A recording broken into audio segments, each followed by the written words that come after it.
नको बोलू ग अशी टोचून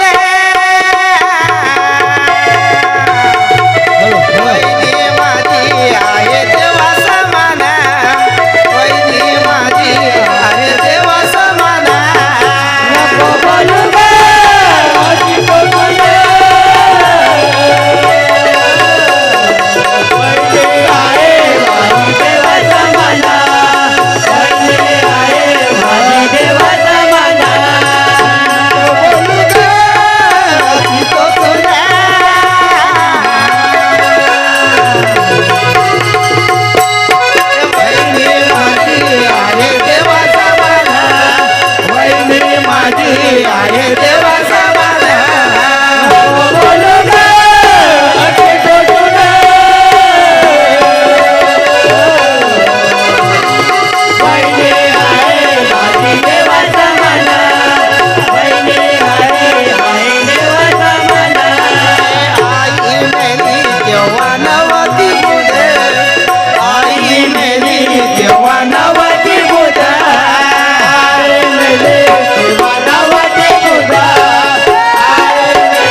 काय झालं काय? अरे कशाला मारतोस तुला? काय झालं?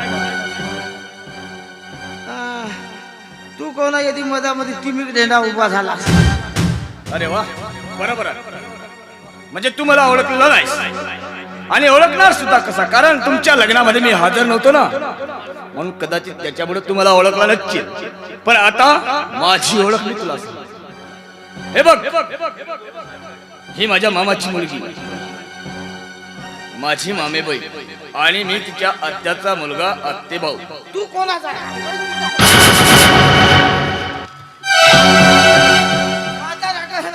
अरे पण झालं काय कशाला मारतोस झालं काय ते तर सांग कशाला नाही तिची पूर्ण चरबी उतरवतो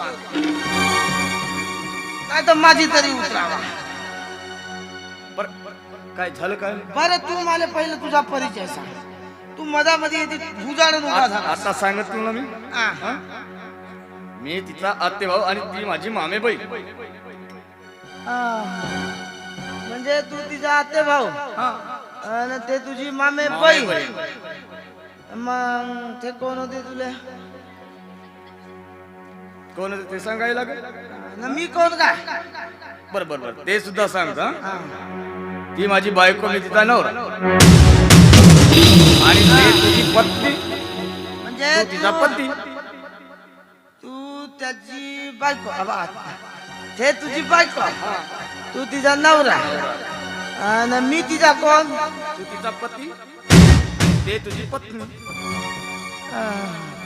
म्हणजे मी तिचा आता थोडसा समजत म्हणजे मी तिचा पती न ते माझी साखर समजलं ना आता समजला आता समजला मग तू नात्यानं का साकील साकील साकील भाऊ ओळखला असतो साकील राम राम साकील भाऊ राम राम पण मला एक समजत नाही तुला आतापर्यंत का मारत होतास का मारत होतो साकील भाऊ बरं झाला तू मधामध्ये आलास नाही त्याची सोय लावून टाकत होता. अरे मग झालं काय? झालं का? हे काय म्हणताय माहित आहे का? माझी वहिनी कडनं शिळा अन्न दिली माले. न हे माले सांगत आहे तुझी वहिनी शिळा अन्न दिली आणि तू खालास म्हणते. नाही दिली म्हणतो तरी ते दिलीस म्हणते. अरे आता बघ नारायण, ही तुझी पत्नी आहे. अरे ती कशाला खोटं बोलेला? आणि शिवाय ती चांगली शिकलेली मुलगी आहे, ग्रॅज्युएशन झालेली मुलगी आहे. तिला तिच्या नवऱ्याचं सुख पाहायचं. अरे या तुझ्या पत्नीच्या समोर तुझ्या बहिणीने जर शिळांना देत असेल तर कोणत्या पत्नीला ते सहन होणार रे? म्हणून ती जे काही सांगते आहे ना ते तुझ्या फायद्यातच सांगते आहे. पण नारायण हे काय तुला कळत नाही. बरोबर आहे तुझं. म्हणजे कसा बरोबर आहे? शिळांना ती तुला पाठवत आहे ना तुझी वहिनी, ते तू खात आहे. अरे उद्या तुझी तब्येत बिघडेल आणि दवाखान्याचा खर्च कोणाला होईल? तुम्हालाच होईल ना. मग त्याच्यासाठी हे कुठेतरी थांबलं पाहिजे म्हणून ती तुला सावध करण्याचा प्रयत्न करते. काय बरोबर आहे? नाही का? माझी वहिनी नाही दे का मला शिळा अन्न? साकील भाऊ म्हणजे तुझा तिच्यावर पूर्ण विश्वास आहे, हो. विचार नाही. हा. अरे आता तरी शहाण्यासारखा वागायला लाग. अरे आता तुझं लग्न झालंय, एका हाताचे 2 हात झाले, तुझा संसार आलाय. मग कधीपर्यंत तू त्या वहिनीच्या हाताखालचं तटपुतली बनून राहणार आहेस? अरे आता तरी शहाण्यासारखा वागायला लागित ऐक, तेव्हा तुझा संसार सुखाचा होईल नारायण. तू म्हणताय ते बरोबर आहे. अगदी बरोबर आहे. कसा? अरे मी सांगतो तसा. कसा? का मग आता दिलीच असेल का मग शिळा अन्न? बरोबर आहे. अरे ही कशाला खोटं बोल? सांग ना, कशाला खोटं बोलले? होऊ शकते का? मी 2-3 वेळा झाला भात खाता, मला कसा का टुटक्यामध्ये शिरत हना या. बरोबर आहे का? म्हणून आता एक काम करायचं, आजपासून वहिनीचं न ऐकता तुमचं ऐकायचं. पण मला एक सांग, तुमच्या घरात लोक किती आहे? आमच्या घरामध्ये आहे ना माझा बापा, माझा भाऊ, माझी वहिनी, आमचा गोल्या, मी ना माझी बायको. दादा काय काम करतात? माझा दादा नागपूरला जाते. कशा करता? मला नाही माहित.